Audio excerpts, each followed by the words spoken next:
So this is so that you can run our pressure washer forever. This is coming out of the relief valve, and we're going to put this right into the tank. Yeah, that's fine there. And so make sure you're on drill and not not drill. There you go. Bam. All right, and then we actually got this bulkhead fitting that we're going to use this bulkhead fitting. That's going to go down in there, and then we'll run a short hose up into there, and that will help where we can run our pump for a long time and not ever have to worry about it, because it's going to pull water out of our tank and dump it in there. If you don't have this system, it has just a little line that comes in and back down, and that will cause your pressure washer to overheat.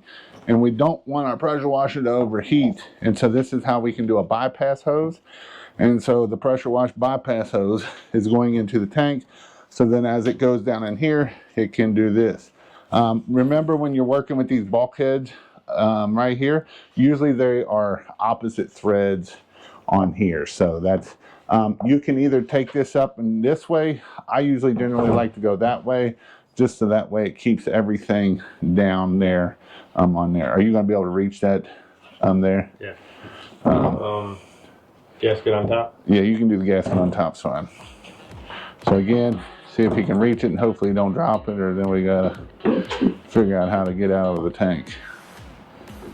So that's how we will do the bypass hose.